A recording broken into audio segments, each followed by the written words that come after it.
الحمد لله وكفى وسلام على عباده الذين اصطفى لا سيما على سيد الرسل وخاتم الأنبياء وعلى آله الذين سلكوا على طريق الهدى أما بعد أعوذ بالله من الشيطان الرجيم بسم الله الرحمن الرحيم ربنا لا تزغ قلوبنا بعد إذ هديتنا وهب لنا من لدنك رحمة إنك أنت الوهاب صدق الله العظيم وصدق رسوله النبي الكريم ونحن على ذلك لمن الشاهدين والشاكرين والحمد لله رب العالمين. محبت اور شوق کے ساتھ درود پاک پڑھ لیتے ہیں. اللهم صل على سيدنا ومولانا محمد وعلى آل سيدنا ومولانا محمد وبارك وسلم. اللهم صل على سيدنا ومولانا محمد وعلى آل سيدنا ومولانا محمد وبارك وسلم. اللهم صل على سيدنا ومولانا محمد وعلى آل سيدنا ومولانا محمد وبارك وسلم. میرے انتہائی قابل احترام، قابل صد احترام و تکریم، معزز و مکرم سامعین کرام، گزشتہ 2 جمعوں سے ایک بات آپ کے سامنے عرض کر رہا تھا اور اس پر بہت سارے واقعات میں نے آپ کو عرض کیے ہیں کہ شیطان اور ہمارا نفس ہمارا دشمن ہے اور یہ ہمارے ایمان کے دشمن ہیں، ہمارے ایمان کو ختم کرنا چاہتے ہیں. اس پر قرآن حدیث سے اور نیک صالحین لوگوں کے واقعات میں سے میں نے بہت سارے واقعات آپ کو عرض کیے ہیں. اب ایک بات اور ذہن میں رکھیں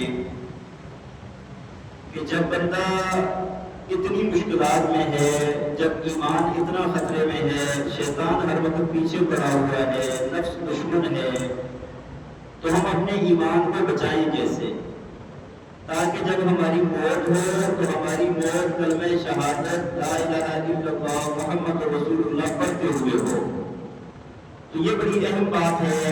یہ کچھ چیزیں ایسی ہیں کہ جو قرآن حدیث نے ہمیں بتائی ہیں کہ اگر یہ کام کریں گے تو خاتمہ اور انجام یہ ہوگا، اور اگر یہ والے کام کریں گے تو اس کے برعکس خاتمہ دوسری طرح کا ہوگا، انجام دوسری طرح کا ہوگا. سب سے پہلے اگر آپ دیکھیں قرآن حدیث نے جو ہمیں باتیں بتائی ہیں جس کی وجہ سے ہماری موت کلمے پر ہو سکتی ہے، ان میں سے ایک بات یہ ہے کہ نبی پاک صلی اللہ علیہ وسلم کے لیے اذان کے بعد دعائے وسیلہ پڑھنا. کیا کرنا؟ دعائے وسیلہ. اللہ کے پاک پیغمبر کے لیے ہر اذان کے بعد دعائے وسیلہ مانگنا یہ انسان کے خاتمے کے ایمان پر ہونے کے لیے بہت بڑی بات ہے. جو بندہ اس کو پابندی کے ساتھ کرے گا انشاءاللہ اس کا خاتمہ ایمان پر ہوگا. اب آپ دیکھیں نبی پاک صلی اللہ علیہ وسلم نے فرمایا کہ اللہ تعالیٰ نے اللہ تعالیٰ کے ہاں ایک مقام ہے جس کو وسیلہ کہا جاتا ہے، اونچا مقام ہے سب سے. فرمایا اللہ تعالیٰ اپنی کائنات کے جتنے بھی انسان ہیں اپنے بندوں میں سے ایک کو یہ مقام عطا فرمائیں گے. اب فرمایا کہ مجھے اللہ کی ذات سے یہ امید ہے کہ وہ بندہ میں ہوں گا، اور تم نے ہر اذان کے بعد یہ دعا میرے لیے مانگنی ہے. دعا کیا ہے؟ اللہم رب هذه الدعوة التامة والصلاة القائمة آت محمدا الوسیلۃ والفضیلہ. یہ جو دعا معروف دعا ہے، یہ دعا مانگنی ہے ہر اذان کے بعد.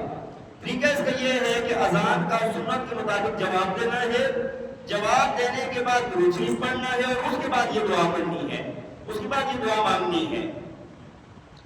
اذان کا بہت احترام ہے، اذان کا بہت زیادہ خیال رکھنا چاہیے. علماء نے لکھا ہے کہ جب اذان ہو رہی ہو اور ایک طرف سے بندہ تلاوت قرآن کر رہا ہو تو اس کو چاہیے کہ وہ تلاوت بند کر کے اذان غور سے سنے اور اس کا جواب دے.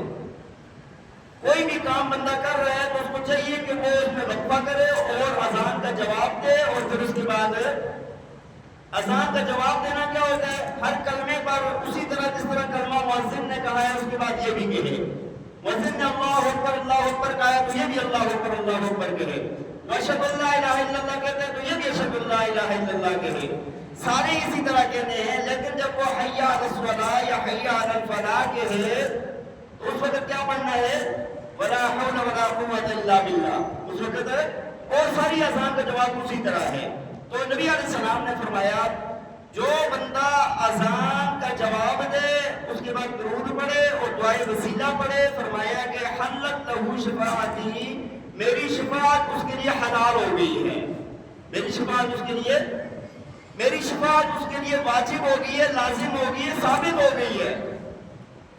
اب یہ چھوٹا سا عمل ہے، بظاہر ہمیں چھوٹا سا عمل نظر آتا ہے، لیکن یہ بہت بڑے ہمارے ایمان کی حفاظت کے لیے بہت بڑا عمل ہے۔ اب نبی علیہ السلام، علماء نے لکھا ہے، مولا علی قاری رحمہ اللہ تعالی علیہ نے لکھا ہے، وہ فرماتے ہیں کہ اس حدیث میں اس بات کی نشاندہی کی گئی ہے کہ ایسے بندے کا خاتمہ ایمان پر ہوگا، اس کا انجام اچھا ہوگا، اس کی زندگی جب ختم ہوگی تو کفر پر نہیں ہوگی، ایمان پر ہوگی۔ کیسے؟ دیکھیں نبی علیہ السلام جو شفاعت فرمائیں گے وہ کافروں کی کریں گے، مسلمانوں کی کریں گے، ایمان والوں کی کریں گے نا۔ تو جس بندے کا خاتمہ ایمان پر ہوگا تو اس کی شفاعت نبی علیہ السلام فرمائیں گے۔ اس حدیث نے ہمیں بتایا ہے کہ جو بندہ دعائے وسیلہ پڑھتا ہے نبی علیہ السلام اس کی شفاعت کریں گے۔ مطلب کیا ہے کہ اس کا خاتمہ ایمان پر ہوگا۔ اور علماء نے ایک اور بات لکھی ہے، اور میرے اپنے تجربے میں بہت زیادہ ہے یہ بات،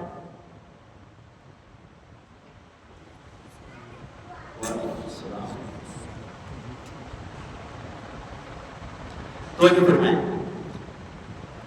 وہ یہ ہے کہ جب اذان ہوتی ہے نا، اذان کے وقت آپ نے کیا کرنا ہے؟ اذان کا جواب دینا ہے، درود شریف پڑھنا ہے، دعائے وسیلہ پڑھنی ہے۔ اب یہ اتنا اہم وقت ہے نا، اس کے ساتھ اگر بندہ کوئی بھی دعا مانگتا ہے نا، جو جائز دعا مانگتا ہے، اللہ تعالیٰ دعا کو رد نہیں فرماتے۔ یہ دعا نا اللہ تعالیٰ اس دعا کو رد نہیں فرماتے، وہ دعا اللہ تعالیٰ قبول فرما لیتے ہیں۔ اور میں نے اس کا بہت زیادہ تجربہ کیا ہے، بہت زیادہ میں نے تجربہ کیا ہے۔ جب چھوٹا تھا تو یہ حدیث میں نے سن لی کسی سے، غالباً ہمارے استاد جی نے بتائی تھی۔ تو مغرب کے ٹائم نا ہم حفظ کرتے تھے، تو مغرب کی اذان سے پہلے میں مسجد میں آ جاتا تھا، جیسے اذان ہوتی تھی، اذان ہونے کے جواب دے کے نا میں اس وقت دعا مانگتا تھا۔ دعا کیا مانگتا تھا کہ مغرب سے عشاء کے درمیان میں نا طلباء کرام سبق یاد کرتے ہیں اپنا، میں دعا یہ مانگتا تھا یا اللہ مجھے سبق یاد ہو جائے۔ کیا دعا مانگتا تھا بھائی؟ ہماری ٹینشن یہی ہوتی تھی اس وقت نا کہ بھائی سبق یاد ہو جائے۔ اور الحمدللہ بہت زیادہ ساتھی اس بات کے گواہ ہیں، ہمارے استاد جی کی وفات ہو گئی، اللہ تعالیٰ ان کی مغفرت فرمائے۔ میں مغرب کے بعد نا، طلباء بھی سن رہے ہوں گے، ابھی ان کو بھی بتا دیا میں نے وظیفہ، مغرب کے بعد ایک سبق یاد کر کے استاد جی کو سناتا تھا، پھر دوسرا سبق لے کے صبح سناتا تھا، جبکہ اور طلباء کرام جتنے بھی تھے وہ ایک سبق سناتے تھے۔ مغرب سے عشاء تک یاد کیا، صبح سنایا۔ میں مغرب کے بعد ہی یاد کر کے پورا سبق، ٹھیک ہے جی، پورا سبق یاد کر کے سنا دیتا تھا، اور پھر دوسرے دن صبح جب آتی تھی تو ایک سبق اور لے کے صبح تک دوسرا سبق بھی سناتا تھا۔ اور یہ بات بھی آپ کو عرض کر دوں، تحدیث میں نعمت کے طور پر طلباء کرام سن رہے ہیں، سبق میں اتنا نہیں سناتا تھا، میں نے ایک پاؤں سبق سنایا ہے۔ سپارے کا چوتھائی حصہ ہوتا ہے نا، ایک پاؤں جس کو کہتے ہیں، اتنا سبق میں نے روزانہ یاد کر کے حفظ کر کے سنایا ہوا ہے۔ اور الحمدللہ 11 مہینے میں قرآن حفظ مکمل کیا ہے۔ کتنے مہینے میں؟ 11 مہینے میں۔ تو یہ دعا نا، یہ کسی سے سن لی تھی میں نے، تو میں یہی دعا کرتا تھا بس، اور کوئی عمل بھی نہیں تھا، نہ اتنا کوئی بہت زیادہ ذہین تھا، نہ کوئی ایسی بات تھی، اللہ تعالیٰ سے مانگتا تھا، اللہ تعالیٰ سب یاد کروا دیتے تھے۔ تو کیا کرنا ہے؟ دعائے وسیلہ پڑھنی ہے، اور اس کے بعد اپنی بھی کوئی حاجت ہے تو وہ بھی مانگیں، اللہ تعالیٰ کی دعا کو رد نہیں فرمائیں گے۔ اور دوسری چیز جو ہمارا اچھا انجام اور اچھے خاتمے کی دلیل ہے وہ ہے مسواک کرنا۔ السواک مطہرۃ للفم ومرضاۃ للرب، حدیث میں آتا ہے مسواک منہ کو صاف کرتی ہے، منہ کو پاک کرتی ہے، رب کو راضی کرتی ہے۔ مسواک کے علماء نے بہت فوائد لکھے ہیں، فرمایا نماز کا ثواب 70 گنا بڑھ جاتا ہے۔ ان فضائل میں سے ایک فضیلت یہ لکھی گئی ہے، فرمایا کہ جو بندہ مسواک کا پابند ہے مرتے وقت اس کو کلمہ شہادت نصیب ہوگا۔ اس کو مرتے وقت تو منہ کا مسواک کرنا، جب وضو کرتے ہیں مسواک کریں۔ نبی علیہ السلام ہر نماز کے وقت میں، ہر وضو کے وقت میں مسواک فرماتے تھے، یہاں تک کہ نبی علیہ السلام کا جب آخری وقت تھا، جب دنیا سے تشریف لے جا رہے تھے، تو اما عائشہ رضی اللہ تعالیٰ عنہ کو فرمایا کہ مجھے مسواک چبا کر دو۔ اتنی طاقت نہیں تھی کہ خود چبا سکیں، نرم کر سکیں اس کو، چبا کر دو۔ فرمایا کہ میں نے چبا کر دی تو نبی علیہ السلام نے وہ مسواک فرمائی۔ یہ آخری وقت ہے، نبی علیہ السلام کا آخری عمل ہے، آخری اعمال میں سے ہے۔ تو بھائی مسواک کو اپنی عادت بنا لیں، یہ بھی خاتمے کے اچھا ہونے کی دلیل ہے۔ اسی طرح ایک بات اور لکھی ہے علماء نے، حدیث شریف ہے، اللہ کے پاک پیغمبر نے فرمایا کہ یہ جو نگاہ ہے نا، نگاہ، فرمایا کہ یہ شیطان کے زہریلے تیروں میں سے ایک تیر ہے، شیطان کے زہریلے تیروں میں سے ایک تیر ہے یہ جو نگاہ ہے۔ فرمایا جو بندہ اللہ کے خوف سے اپنی نگاہ کو غیر محرم سے ہٹا لے گا، اللہ تعالیٰ اس کو حلاوت ایمان نصیب فرمائیں گے۔ کیا فرمائیں گے؟ ایمان کی مٹھاس نصیب کریں گے۔ وہ مٹھاس وہ اپنے دل کے اندر محسوس کرے گا۔ کام کیا کرنا ہے؟ غیر محرم سے اپنی نگاہ کو ہٹا لینا ہے۔ اب اس پر علماء نے لکھا ہے، فرمایا کہ جس بندے کو ایک مرتبہ ایمان کی مٹھاس جس کے دل میں محسوس ہو گئی نا، فرمایا اس سے ایمان کبھی نکلے گا نہیں۔ جس بندے کے دل میں ایمان کی حلاوت پہنچ گئی نا، اس بندے سے کبھی بھی ایمان نکلے گا نہیں۔ یہ کتنا بڑا عمل ہے، آج ہم اس کے اندر بالکل احتیاط ہم لوگوں نے چھوڑ دی ہے۔ جیسے جیسے وقت گزرتا جا رہا ہے، ہم لوگوں نے احتیاط ہی چھوڑ دی ہے۔ اللہ تعالیٰ نے قرآن پاک میں فرمایا قُلْ لِلْمُؤْمِنِينَ يَغُضُّوا مِنْ أَبْصَارِهِمْ، فرمایا کہ مومنین کو کہہ دیجئے کہ اپنی نگاہوں کو نیچا رکھیں۔ اور ساتھ ایک اور بات بھی فرمائی ہے، عورتیں کہتی ہیں نا کہ بھائی نہ دیکھیں نا، اگر ہم باہر نکل کے نہ دیکھیں، اللہ نے ان کو بھی فرمایا وَقُلْ لِلْمُؤْمِنَاتِ يَغْضُضْنَ مِنْ أَبْصَارِهِنَّ، فرمایا کہ عورتوں کو بھی کہہ دیجئے، مومنات عورتوں کو بھی کہہ دیجئے کہ اپنی نگاہوں کو نیچا رکھیں۔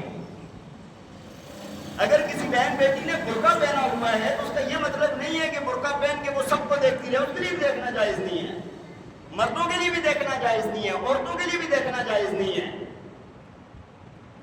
اس وجہ سے یہ قرآن کا حکم ہے، جو بندہ اس ایک بات سے بچ گیا نا، غیر محرم سے نظر ہٹا لی جس نے اور اپنے آپ کو بچا لیا، وہ ایمان کی حلاوت اس کو ملے گی۔ یار دیکھیں، ایک سوچنے والی بات ہے، اگر کسی کی بیٹی کو، کسی کی ماں کو، کسی کی بیوی کو، کسی کی خالہ کو، پھپھو کو، بھتیجی کو، بانجی کو اگر کوئی بندہ دیکھتا ہے، وہ کبھی ایک لمحے کے لیے اتنا تو سوچے نا یار کہ میرے گھر میں بھی یہ رشتے ہیں، اگر ان کو کوئی دیکھے تو مجھے اچھا لگے گا۔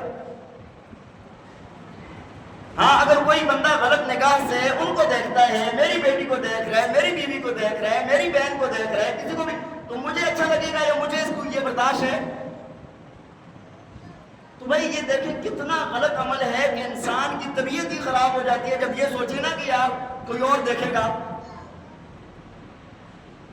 اسلام نے بڑی پاکیزگی سکھائی ہے، اس وجہ سے کبھی بھی اپنی نگاہوں کو نیچا رکھیں۔ ایک نگاہ پڑ جائے نیچی کر لیں نگاہ کو، دوبارہ نہ دیکھیں۔ دل چاہ بھی رہا ہے، شیطان ہے، نفس ہے، وہ زور لگائے گا، لیکن دیکھنا نہیں ہے پھر دوبارہ۔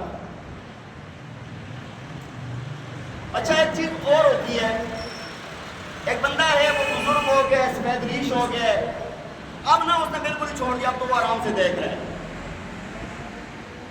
بھائی ان کے لیے بھی منع ہے، بزرگ ہیں ان کے لیے بھی منع ہے۔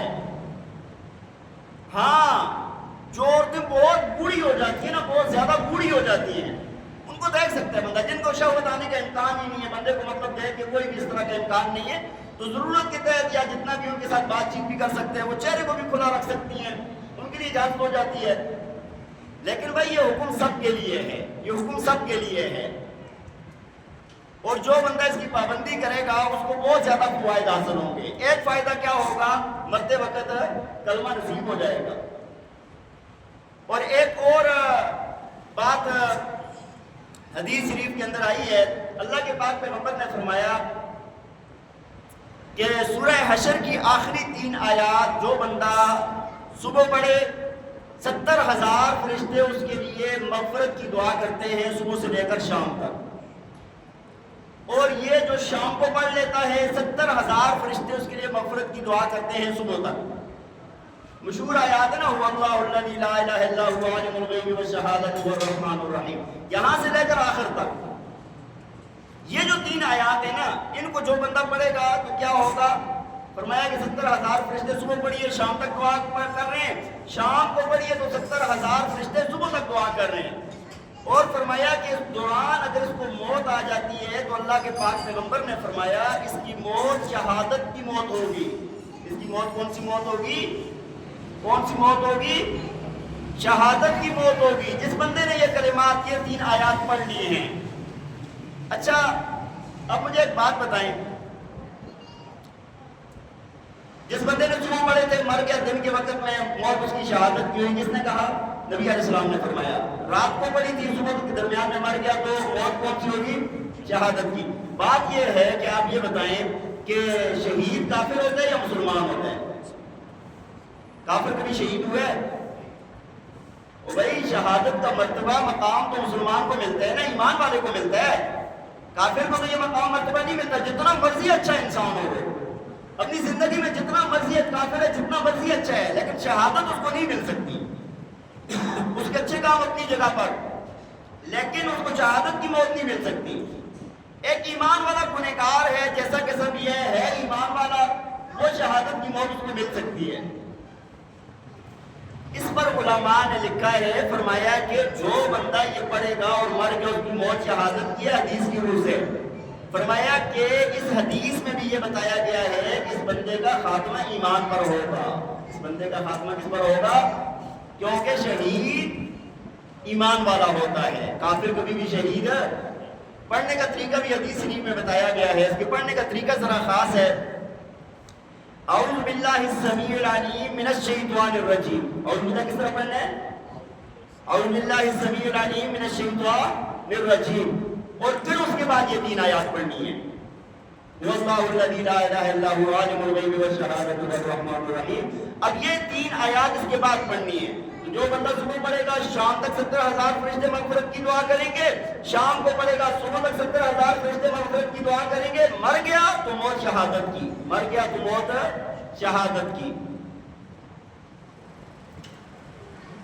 یہ تو وہ باتیں میں نے آپ کو عرض کی ہیں کہ اگر ہم یہ چاہتے ہیں کہ ہمارا انجام، ہمارا خاتمہ مرتے وقت کلمہ نصیب ہو تو وہ یہ کام کرے، ہاں دعائے وسیلہ پڑھے، مسواک کرے، نظروں کی حفاظت کرے، اور یہ 3 آیات سورہ حشر کی آخری 3 آیات پڑھے۔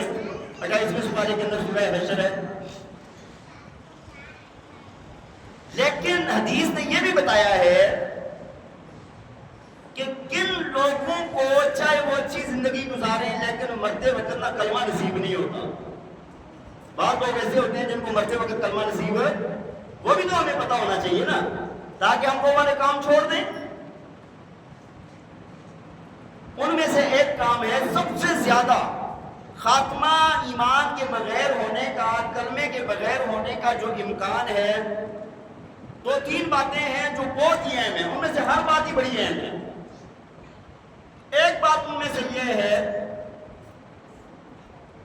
کہ والدین کو تکلیف پہنچانا، والدین کو تکلیف پہنچانا، ان کے ساتھ بدسلوکی کرنا، ان کے ساتھ برائی کرنا، ان کے ساتھ لڑنا جھگڑنا، ان کا خیال نہ رکھنا، ان کے حقوق کو نہ دیکھنا، یہ بات یاد رکھیں، اس کو چھوٹا نہ سمجھیں۔ مرتے وقت کلمہ نہیں ملے گا اور سب کچھ ہو جائے گا۔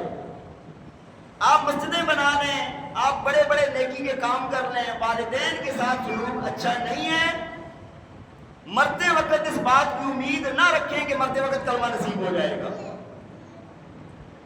اور والدین کے ساتھ نہ بدسلوکی ایک ایسا عمل ہے کہ اس کی سزا آخرت میں تو ملے گی ملے گی، دنیا میں بھی ملتی ہے۔ بدسلوکی کی سزا کس میں ملتی ہے؟ دنیا میں بھی ملتی ہے۔ بھائی یہ بات یاد رکھیں، یہ ایسا عمل ہے نا، آج بس گویا کل اس کو کاٹنا ہے۔ وہ ایک ہمارے بزرگ عالم ساتھی ہیں، حضرت شیخ صاحب کی مرید ہے، سفید ریش ہے، بڑے بزرگ انسان ہیں. وہ ایک مرتبہ واقعہ سنانے لگے. کہتے ہیں کہ میں کمیٹی چوک کی طرف ان کی مسجد ہے، کہتے ہیں کہ میں مسجد میں آیا تھا، کافی عرصہ ہو گیا، میرا خیال 30-40 سال تو ہو گئے ہوں گے اس مسجد میں، یا کم ہو گئے جتنا بھی. کہتے ہیں کہ میں مسجد میں تھا، ایک بندہ میرے پاس آیا، آ کر کہنے لگا جی حضرت دعا کریں کہ میرا والد صاحب فوت ہو جائے. کیا کہنے لگا؟ دعا کریں کہ میرا والد ہے. میں نے خود ان سے سنا ہے یہ واقعہ، خود میں اس کا یعنی ان سے میں نے زبانی سنا ہوا ہے. دعا کریں کہ میرا والد فوت ہو جائے. اللہ کے بندے استغفار پر کیسی بات کر رہے ہیں؟ والد کے مطابق وہ بڑا تنگ کرتا ہے، کھانستا رہتا ہے، بیمار ہوتا ہے، بچے تنگ ہیں، فلانا ہے فلانا ہے فلانا ہے، یہ جو سارے معاملات ہوتے ہیں نا، بوڑھا ہے وہ کھانسے کا بھی، تھوکے کا بھی، وہ واش روم کے لیے بار بار اٹھے گا، وہ برا بنا بھی کہے گا، وہ ساری چیزیں ہوتی ہیں نا، چڑچڑا پن آ جاتا ہے. اب وہ کیا کہتا ہے کہ دعا کریں کہ میرا والد فوت ہو جائے، مر جائے، اللہ اس کو اٹھا دے. کہتے ہیں میں نے بڑا سمجھایا بجھایا، بہرحال وہ چلا گیا. اب ہونا جس طرح مثال کے طور پہ ابھی بیٹا ہے، بابا ہے 80-85 سال کا، بیٹا ہے 60 سال کا، 55 سال کا، ایسا ہوتا ہے نا. اس نے اگر دعا کروائی، دعا کروانے کے لیے کہہ رہے ہیں، والد تو کچھ عرصہ بعد جیسے اس کی موت آئی فوت ہو گیا. کہتے ہیں اب یہ بوڑھا ہوا. کہتے ہیں کہ اس کا بیٹا پھر میرے پاس آیا، کچھ عرصہ جب گزرا، اس کا بیٹا آیا اور وہی الفاظ تھے. کہتے ہیں حضرت دعا کریں جی. کہتے ہیں کیا کس چیز کی؟ میرا والد فوت ہو جائے. کہتے ہیں یہ میرے ساتھ واقعہ پیش آیا ہے کہ ایک بیٹا آیا، والد کے لیے دعا کی، پھر اس کا بیٹا آیا، اس نے بھی دعا کی، یہی الفاظ کہے. کہتے ہیں میں نے کہا کہ تمہارا باپ بھی میرے پاس آیا تھا، اس نے بھی یہی کہا تھا، میں نے اس کو سمجھایا تھا، وہ نہیں سمجھا، اور وہ آج تم آ گئے ہو، تم نہیں سمجھو کہ تمہارا بیٹا بھی آئے گا کسی کے پاس.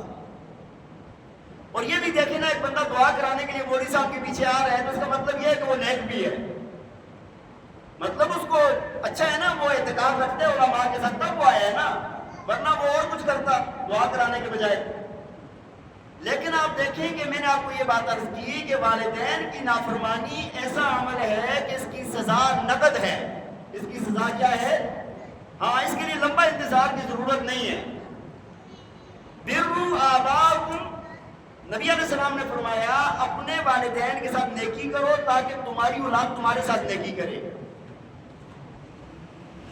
بات سمجھ آ رہی ہے کہ نہیں؟ تو والدین کو ستانا ایک ایسا عمل ہے کہ اس کی وجہ سے ہماری نیکیاں برباد ہو جاتی ہیں اور مرتے وقت کلمہ نہیں نصیب ہوتا. اللہ تعالیٰ نے قرآن پاک میں جو بات فرمائی ہے نا، اس بات کو کبھی غور کیا آپ نے؟ اللہ تعالیٰ نے کیا فرمایا؟ فَلَا تَقُلْ لَهُمَا أُفٍّ. پیچھے اللہ تعالیٰ فرما رہے ہیں اپنے والدین کے ساتھ حسن سلوک کرو.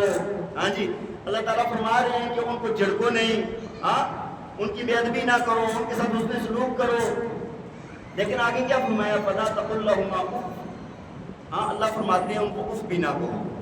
ان کو کیا بھی نہ کہو؟ اف بھی نہ کہو. اس کلمے پر کبھی غور کیا آپ نے؟ مثال کے طور پہ ایک بندہ تھکا ہارا آیا، سارا دن کام کرتا رہا، مشقتیں برداشت کی، لوگوں کے تانے باتیں سنی، شام کو گھر پہنچا، والد نے ڈانٹ دیا. مطلب کہا کچھ نہیں ہے، لوگ یوں کر دیا اور اف کا لفظ منہ بھر گیا اس کا نا، ہاں، سانس اس کا اس طرح. تو یہ اف ہے، مطلب آخری درجہ ہوتا ہے جو بندہ برداشت کر لیتا ہے، کہتا کچھ بھی نہیں ہے، سلوٹیں آ جاتی ہیں، اس کا مطلب یہ اف ہے. اس سے نیچے لفظ ہی کوئی نہیں ہے، ورنہ اللہ تعالیٰ اس کو بھی حرام قرار دے دیتے ہیں. والدین ایسی ہستیاں ہیں، والدین ایسی ہستیاں ہیں کہ ان کا ادب کرنا، یہ نیک ہو تب بھی کرنا ضروری ہے، یہ بد ہو تب بھی ان کا ادب کرنا ضروری ہے. یہ نیک ہے تب بھی ان کے قدموں کے نیچے جنت، یہ بد ہے تب بھی ان کے قدموں کے نیچے جنت. یہ مسلمان ہے تب بھی ان کے ساتھ حسن سلوک، یہ کافر ہے تب بھی ان کے ساتھ حسن سلوک.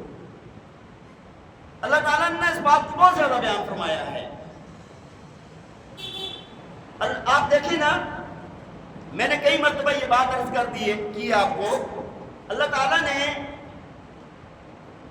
قرآن پاک میں فرمایا ہے نا، وَإِن جَاهَدَاكَ عَلَىٰ أَن تُشْرِكَ بِي مَا لَيْسَ لَكَ بِهِ عِلْمٌ فَلَا تُطِعْهُمَا وَصَاحِبْهُمَا فِي الدُّنْيَا مَعْرُوفًا. اللہ تعالیٰ نے یہ بات بھی سوچنے والی ہے. اللہ تعالیٰ فرما رہے ہیں کہ اگر وہ تمہیں اس بات پر مجبور کریں کہ تم میرے ساتھ شریک کرو کسی کو، شرک کتنا بڑا گناہ ہے، اللہ تعالیٰ معاف نہیں کرتا شرک کو. اور والد کہہ رہے ہیں کہ شرک کر. اور جاہدا کا لفظ ہے جس میں زبردستی ہوتی ہے، زبردستی کہے کہ کاری کر. ایسا والد ہو کہ جو اپنی اولاد کو کہتا ہے کہ اللہ کے ساتھ شریک کر، شریک ٹھہرا. فرمایا کہ اس کی بات کو نہیں ماننا، اس بات کو نہیں ماننا کہ میرے ساتھ تم شریک کرنا شروع کر دو.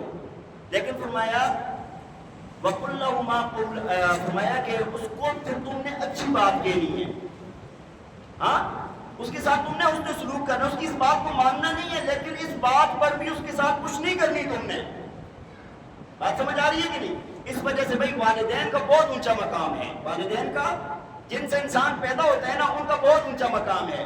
بعض نوجوان میرے پاس آتے ہیں، کہتے ہیں جی والد صاحب بڑا زیادتی کرتا ہے میرے ساتھ. دوسرے بھائی کا بہت خیال ہوتا ہے، میرا بالکل خیال نہیں ہے. یار ایک بات آپ نے کبھی سوچی ہے؟ والدین نا بعض دفعہ جس بچے پر سختی کر رہی ہوتی ہے نا، وہ ان کو زیادہ پسند ہوتا ہے. آپ نے یہ بات نوٹ کی ہے کبھی؟ جن کا ان کو لگتا ہے نا کہ یار یہ معاشرے میں بڑا اچھا چلے گا، بڑا اچھا ہے، اس کی چھوٹی سی بات، چھوٹی سی غلطی کو پکڑ لیتے ہیں، بے عزت بھی کر دیتے ہیں. وہ تو اس بچے کو آگے بڑھانا چاہتے ہیں. کوئی بچہ ایسا، کوئی والدین ایسے نہیں ہے کہ جن کو اپنی اولاد اچھی نہ لگے. پھر کہتے ہیں جی بڑی زیادتی کرتے ہیں میرے ساتھ. ہاں بھائی زیادتی کریں پھر بھی ادھر ادھر نہیں ہو سکتے. زیادتی کریں پھر بھی او جی حق پر ہوں گے تو بد دعائیں لگیں گی. سنیں آپ نے یہ کلمات؟ کہتے ہیں نا نوجوان، کہتے ہیں بہت بد دعائیں دے رہی ہے ماں، باپ بہت برا بھلا کہہ رہے ہیں، بد دعائیں دے رہے ہیں، لیکن حق پر ہوگا تو لگے گی نا. تو میں ایک لفظ کہہ دیتا ہوں کہ بھائی اور جتنی بھی بد دعائیں ہیں وہ حق پر لگتی ہیں. والدین ایسے لوگ ہیں جن کی بد دعا حق پر بھی لگتی ہے، نہ حق پر بھی لگتی ہے.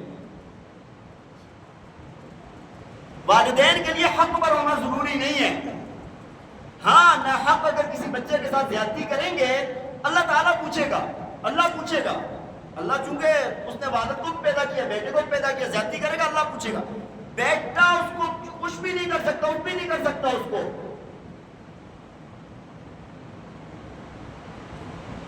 ایک چھوٹا سا واقعہ آپ کو عرض کر دیتا ہوں. بات میں اور کرنا چاہ رہا تھا آگے، لیکن ایک چھوٹی سی بات آج یہ تھوڑی سی عرض کر دیتا ہوں. نبی علیہ السلام نے ایک شخصیت ہے، پرانے بزرگ اللہ کے ولی گزرے ہیں، ان کا واقعہ نبی علیہ السلام نے بیان فرمایا ہے. اور اس بزرگ کا نام ہے جریج. بزرگ کا کیا نام ہے؟ اور اللہ کے پاک پیغمبر نے فرمایا کہ بنی اسرائیل کا بڑا بزرگ گزرا ہے، ولی کامل، بڑا نسبت والا انسان، ہاں، اور بڑے کمالات کرامات والا انسان. فرمایا کہ جریج نا ایک اس کا عبادت خانہ تھا، اس کے اندر رہتا تھا، ماں کی خدمت کرتا تھا اور عبادت کرتا رہتا تھا. بس ماں تھی اور جریج تھا، بزرگ جو ہے. اچھا حدیث میں نا ماں کو بزرگ نہیں کہا گیا کہ وہ بزرگ ہے، اللہ کے بہت قریب ہے، بیٹے کو کہا گیا ہے. اگر وہ بزرگ ہوتی بہت بڑی تو اللہ کے نبی نا اس کے متعلق بھی فرما دیتے کہ ماں بھی بہت بڑی بزرگ تھی. اب جریج نا کیا کرتا تھا؟ عبادت کرتا تھا اور ماں کی خدمت کرتا تھا، کام کاج کر لیتا تھا. ایک مرتبہ اللہ کی طرف سے آزمائش آ جاتی ہے. ایسے ہوا کہ یہ کھڑا نماز پڑھ رہا ہے اور ماں نے آواز دی باہر سے، جریج جریج جریج. اب یہ سوچ رہے یار نماز پڑھ رہا ہوں، اللہ کا حق ہے. ادھر سے ماں ہے، ماں کا بھی حق ہے. سوچا کہ یار اللہ کا حق بڑا ہے، نماز نہیں توڑتا. بات صحیح ہے نا؟ اللہ کا حق بڑا ہے، نماز نہیں توڑتا. بہرحال نماز پڑھتا رہا. ماں واپس چلی گئی. ماں نے کہا کہ بڑا بزرگ بن گیا، جواب بھی نہیں دے رہا. اچھا بات آئی گئی، ہو گئی، ملاقات ہوئی ہوگی، اس بات کی وضاحت نہیں ہو سکی دوبارہ کہ میں نے کیوں نہیں جواب دیا. اللہ کی کرنی ایسی ہوئی کہ دوسرے دن بھی ماں آئی، یہ نماز پڑھ رہا ہے، ماں باہر کھڑی آوازیں دے رہی ہے. اب یہ سوچ رہے ہیں کہ اللہ کا حق ہے، ماں کا حق ہے، اللہ کا حق بڑا ہے، نہیں توڑتا نماز. ماں پھر چلی گئی. پھر ملاقات ہوئی ہوگی لیکن درمیان میں کوئی وضاحت نہیں ہوئی کہ میں نے جواب کیوں نہیں دیا، نماز پڑھ رہا تھا یا کچھ بھی. ماں کے دل کے اندر بات آ گئی یار بڑا بزرگ بن رہا ہے، بالکل میری بات کا جواب بھی نہیں دے رہا، میں پکار رہی ہوں. فرمایا کہ تیسرے دن بھی ایسے ہی ہوا. تیسرے دن بھی ماں آئی. ماں نے آ کر پکارا، جریج جریج یہ نماز پڑھ رہا ہے، نماز کے اندر سوچ رہا ہے کہ اب اللہ کا حق بڑا ہے تو کیسے نماز پڑھوں میں. ہاں جی. اب ماں خفا ہو گئی اور دل کے اندر اس سے بد دعا نکلی. کہنے لگی جریج، ادھر ہی کھڑے ہو کر الفاظ گئے، جریج تجھے اس وقت تک موت نہ آئے جب تک اللہ تجھے رسوا نہ کر لے. تک رسوائی اور ذلت کا منہ تو نہ دیکھے نا، اس وقت تک تجھے موت نہ آئے۔ اب آپ مجھے ایک بات بتائیں، ماں نے یہاں پر بددعا دی ہے، حق پر دی ہے؟ نماز پڑھ رہا ہے یار، بزرگ بندہ ہے، سارا دن خدمت کرتا رہتا ہے، نماز کے اندر ہے، اور اللہ تو دیکھ رہے نا یار اس نے جواب کیوں نہیں دیا؟ اللہ تو دیکھ رہے نا بھائی یہ میرے سامنے عبادت کے لیے کھڑا ہے، اس نے جواب کیوں نہیں دیا؟ لیکن ماں کی بددعا اثر کر گئی اپنا۔ کچھ عرصہ گزرا، ایک عورت تھی، اس نے جریج کو ورگلانا چاہا، یہ اس کے شکنجے میں نہ آئے تو اس نے کسی چرواہے سے منہ کالا کیا اور حمل ہو گیا اس کو۔ لوگوں نے جب پوچھا کہ بھائی حمل ہو گیا ہے، بچہ پیدا کر لیا ہے، یہ کس کا ہے؟ کہنے لگی جریج کا ہے۔ وہ فائش عورت تھی، اس کو اتنا بدنامی کا کچھ نہیں تھا، وہ یہ بزرگ تھا، اس کی بات نہیں مانی تھی تو اس نے اس کو کہا چلو اس کو بھی ساتھ اس کا کام بھی ہو جائے۔ لوگوں نے گئے نا، لوگ گئے اب یہ اپنی عبادت میں لگا ہوئے ہیں، لوگوں نے اندر سے گھسیٹ کے نا وہ مارا نا، ہاں وہ کہتے ہیں نا لگتے ہیں مکے، کسوان، چپل، جوتا، ڈنڈا، جو کچھ آیا گھسیٹ کے مارے، اس کو پتہ ہی نہیں ہے کہ ہوا کیا ہے۔ اور جو عبادت خانہ بنا ہوا تھا نا اس کو توڑ کے، بڑا بزرگ بنا ہوا ہے، لوگ تو ایسے ہی ہوتے ہیں بھائی، جب اٹھاتے ہیں تو وہ آسمان تک لے جاتے ہیں، جب گراتے ہیں تو ساتھ زمین نیچے تک لے جاتے ہیں، بات کی تحقیق پر وہ بعد میں ہوتی ہے۔ وہ کہہ رہے مار کیوں رہے ہو؟ میرا سچیا راز کر لیا، مار کیوں رہے ہو؟ میرا عبادت خانہ کو گرا دیا ہے، میں نے کون سی زیادتی کر لی ہے؟ اچھا ادھر بزرگ بنا بیٹھا ہے، ادھر تیرا ناجائز بچہ پیدا ہوا ہے۔ اب نا جریج نے کہا کہاں پر ہے وہ؟ اب اتنے پورا محلہ پورا علاقہ جمع ہوا تھا، سارے گئے فلاں جگہ پر ہے۔ وہ بچہ معصوم بچہ تھا، کچھ دن کا بچہ تھا۔ جریج گیا، حدیث میں آتا ہے کہ جریج نے اس کی ناک میں یوں انگلی رکھی، یوں اس کو یوں ٹکور کر کہا کہ بتا تیرا باپ کون ہے؟ بچہ چند دن کا ہے، بزرگی کا عالم آپ چیک کریں، اس کی کرامت چیک کریں آپ۔ یوں ہاتھ رکھ کے انگلی رکھ کے حدیث میں آتا ہے کہ اس بچے کو کہا کہ بتا تیرا باپ کون ہے؟ بچہ ایسے مڑ کے دیکھا اور کہنے لگا، اللہ نے اس کو بولنے کی طاقت دی، بچہ بول کر کہنے لگا کہ میرا باپ فلاں چرواہا ہے۔ میرا باپ کون ہے؟ فلاں چرواہا ہے۔ اب اس کے کپڑے پھٹے ہوئے ہیں، حالت غیر، لوگ پورے مجمع اکٹھے ہیں، سب نے اس بچے کی آواز سنی کہ ایک معصوم بچہ باتیں کر رہے ہیں۔ 5 بچے ایسے آتے ہیں روایات کے اندر جنہوں نے بچپن میں بات کی ہے، اس طرح یہ بچہ ہے، حضرت عیسیٰ علیہ السلام ہے، اس طرح 5 ہیں ٹوٹل۔ تو اب جب بچہ بولا نا، اب لوگوں نے اور پوچھنے کا، یار اتنا بڑا بزرگ، ہاں جس کے ہاتھ رکھنے میں بچہ بول گیا ہے۔ اب لوگوں نے بڑی منت سماجت آگے پیچھے ہاتھ پاؤں، ہاں وہ بیچارے کی حالت غیر ہے جریج کی۔ اب اس کو کہنے لگے کہ ہم نا آپ کی بزرگی ہمارے اوپر ثابت ہو گئی ہے، ہم آپ کو سونے کا عبادت خانہ بنا کر دیتے ہیں، آپ تو مٹی والا ہم نے توڑا تھا نا، ہم سونے کا بنا کر دیتے ہیں۔ جریج نے کہا بھائی نہ تمہارا سونے کا چاہیے نہ اور کچھ، مارو نہیں مجھے، وہ مٹی والا بنا کے دے دو جو توڑا تھا تم لوگوں نے۔ یہ واقعہ پورا سن لیا آپ نے، واقعہ سن لیا۔ فَاعْتَبِرُوا يَا أُولِي الْأَبْصَارِ، قرآن کہتا ہے عبرت حاصل کرو اے عقل والو، اے دیکھنے والو۔ مجھے ایک بات بتائیں، اس واقعے سے کیا ثابت ہوا؟ جریج بزرگ ہے، ماں بزرگ نہیں ہے، عبادت کر رہا ہے، ماں نے جب اس کو آواز دی نماز پڑھ رہا ہے، اللہ کا حق ہے، ہاں نہیں جواب دیا، اللہ کا حق تھا۔ ماں نے بددعا دی یہاں پر تو ماں حق پر تھی نہ حق پر تھی؟ نہ حق پر ہے نا یار، حق پر کیسے ہے کہ وہ نماز پڑھ رہا ہے، وہ اس کو پتہ ہی نہیں ہے، اس نے کوئی غلطی کی نہیں ہے، ماں کی کوئی نافرمانی کی نہیں ہے، نماز پڑھتے ہوئے جواب نہیں دیا۔ بات سمجھ آ رہی ہے کہ نہیں؟ اب عبادت کرتے ہوئے بزرگ بندہ ہے، ماں کو جواب نہیں دیا، ماں نے بددعا دے دی کہ اللہ تجھے اس وقت تک موت نہ دے جب تک تو ذلیل و رسوا نہ ہو۔ بددعا لگی ہے کہ نہیں لگی؟ بددعا لگی ہے کہ نہیں لگی؟ تو جو ہمارے نوجوان بھائی کہتے ہیں کہ یار ماں باپ حق پر ہوں گے تو دعا اور بددعا لگے گی، میں یہ عرض کرتا ہوں اس حدیث سے یہ ثابت ہوا ماں باپ حق پر ہوں تب بھی بددعا لگتی ہے، نہ حق پر ہوں تب بھی۔ بات سمجھ آ رہی ہے کہ نہیں؟ اس وجہ سے جو بندہ ماں باپ کا نافرمان ہے اس کا خاتمہ کلمے پر نہیں ہوگا، اس کا خاتمہ کلمے پر نہیں ہوگا۔ وقت پورا ہو گیا، چھوٹی سی حدیث سنا کے میں بات ختم کرتا ہوں۔ اسی بات کی دلیل میں صحابی رسول حضرت علقمہ رضی اللہ تعالیٰ عنہ، اللہ کے پاک پیغمبر کے پاک صحابی حضرت علقمہ رضی اللہ تعالیٰ عنہ ہیں۔ موت کا وقت آ گیا، حدیث کے اندر آتا ہے موت کا وقت آ گیا، سارے پاس بیٹھے ہیں، کلمے کی تلقین کر رہے ہیں، کلمہ زبان پر جاری نہیں ہو رہا۔ ہیں کون؟ اللہ کے نبی کے صحابی ہیں۔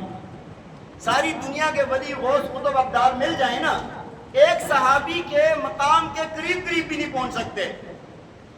صحابی کا اتنا اونچا مقام ہے، لیکن کیا ہے کہ یہ صحابی موت کا وقت ہے، ابھی آخری وقت ہے، سارے پاس بیٹھے ہیں، تلقین کر رہے ہیں کلمے کی، کلمہ زبان پر نہیں آ رہا۔ نبی علیہ السلام کو بلایا گیا، یا رسول اللہ علقمہ کی زبان پر کلمہ نہیں جاری ہو رہا، آپ خود تشریف لائے، پاس بیٹھے، تلقین کی، کلمہ جاری نہیں ہو رہا۔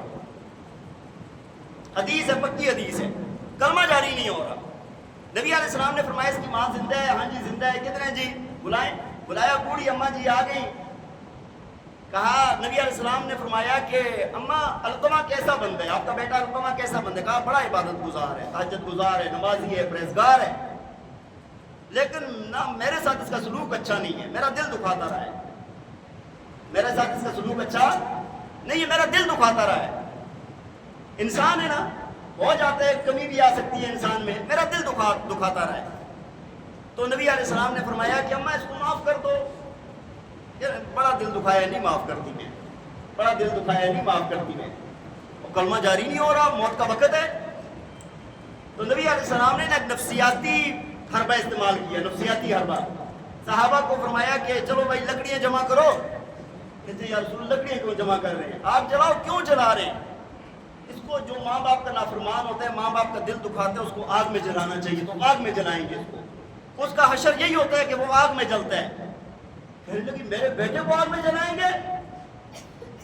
تو اماں نا ایک مرتبہ وہ ماں جو ہے نا، ماں کی مامتا جو ہے نا، وہ جاگ گئی، کہنے لگی یا رسول اللہ میرے بیٹے کو جلائیں نہیں، میں نے معاف کر دیا ہے، میرے بیٹے کو جلائیں نہیں، میں نے کیا کر دیا؟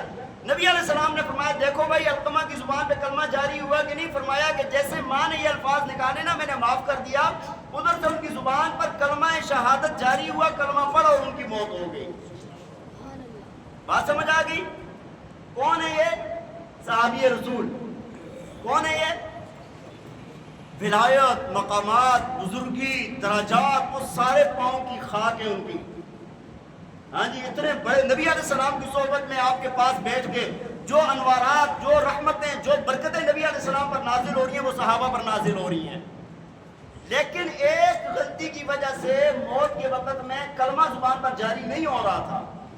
اس وجہ سے میں کہہ رہا ہوں، اس حدیث کی وجہ سے کہہ رہا ہوں کہ ماں باپ کے نافرمان مرتے وقت ان کو کلمہ نصیب نہیں ہوتا، مرتے وقت ان کو کلمہ نصیب۔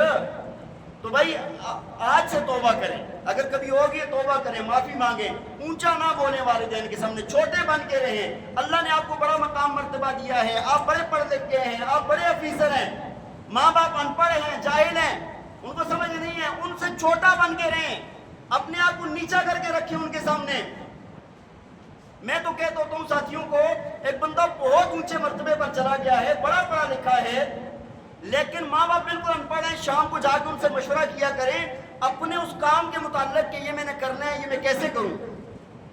ان کو ہر وقت یہ احساس دلائیں کہ ہم چھوٹے ہیں، آپ بڑے ہیں، ہم چھوٹے ہیں اور آپ بڑے۔ اگر یہ احساس آپ نے دلا دیا نا، اور اس میں اگر کامیاب ہو گئے تو انشاءاللہ دنیا بھی آپ کی اچھی ہو جائے گی اور آخرت بھی اچھی ہو جائے گی۔ اللہ تعالی ہمیں عمل کرنے کی توفیق عطا فرمائے۔ وآخر دعوانا الحمدللہ۔